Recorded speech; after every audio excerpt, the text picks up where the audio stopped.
Lettre ouverte à votre âme. Au ciel, le 14 avril 2025. 2. Jésus-Christ, votre Seigneur et Sauveur. A. Mon Église bien-aimée en Haïti. Objet, utilise les dons que je t'ai confiés pour bénir les autres. Mes bien-aimés. Je vous écris avec un amour éternel, celui-là même qui m'a poussé à descendre du ciel pour marcher parmi vous, porter vos péchés, et vous offrir la vie en abondance. Vous êtes chers à mon cœur, peuple d'Haïti, et chaque prière que vous murmurez dans l'obscurité, je l'entends. Chaque larme versée sur la douleur de votre nation, je la recueille. Mais aujourd'hui, je viens vous parler d'un trésor que beaucoup d'entre vous possèdent sans pleinement l'utiliser, les dons que je vous ai donnés pour servir les autres. Mon serviteur Paul vous l'a écrit avec clarté dans la lettre aux Romains. Les dons gratuits et l'appel de Dieu sont irrévocables, Romains 11 verset 29. Cela veut dire que lorsque je dépose en vous un talent, une capacité, un appel, je ne le reprends pas.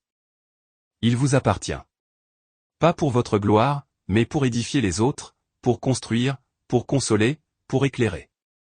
En ce temps où Haïti traverse l'obscurité, avec tant de souffrances, de divisions, d'instabilité, je vous appelle à devenir des phares, à utiliser ce que vous avez, même si cela vous semble petit. Vous qui savez chanter, chantez pour guérir les cœurs. Vous qui savez écouter, tendez vos oreilles à celui qui n'en peut plus. Vous qui avez le don d'enseigner, formez les jeunes dans les rues, pas seulement dans les salles de classe. Vous qui êtes artisans de paix, entrez là où il y a des conflits. Je vous ai équipé. N'attendez pas que tout soit parfait. N'attendez pas un micro, une scène, une audience. Commencez là où vous êtes. Les rues de Port-au-Prince, les collines de Jérémie, les sentiers de Mirebalais, les plages du Nord et les rivières de l'Artibonite sont autant de lieux où votre don peut fleurir. Je sais que vous êtes blessés. Je sais que parfois, vos propres forces vous manquent. Mais souvenez-vous de ceci. Aidez-vous les uns les autres à porter vos fardeaux, vous obéirez ainsi à la loi du Christ, Galates 6 verset 2. Ne portez pas seuls vos fardeaux. Portez ceux des autres et laissez les autres porter les vôtres. L'Église est un corps. Quand une partie souffre, tout le corps souffre. Quand une âme s'égare, n'accusez pas avec dureté. Relevez avec tendresse. L'amour couvre une multitude de péchés, 1 Pierre 4 verset 8. Cela ne veut pas dire cacher le mal, mais offrir un lieu de guérison.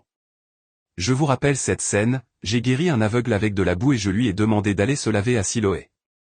Il ne pouvait pas y aller seul. Il avait besoin de quelqu'un. Vous êtes appelés à être ce quelqu'un. Accompagnez ceux qui sont tombés, ceux qui doutent, ceux qui se sentent abandonnés. Je vois les dons dans vos mains, dons de prière, d'encouragement, d'enseignement, de générosité, d'hospitalité, de leadership. Ne les enterrez pas. Car votre lumière brille plus fort dans l'obscurité et Haïti a besoin de cette lumière. Je vous le dis, celui qui est fidèle dans les petites choses, je l'établirai sur de plus grandes. N'ayez pas peur. Le monde peut trembler, mais je suis le roc sur lequel vous tenez. Utilisez ce que je vous ai confié et vous verrez des vies transformées, des familles restaurées, une nation relevée. Je vous aime, et je veille sur vous. Votre roi, votre sauveur, votre ami, Jésus-Christ, auprès du Père, dans la gloire céleste. Message transmis par le révérend Dr Donald Metellus, ambassadeur de l'institution chrétienne El Shaddai, ICE.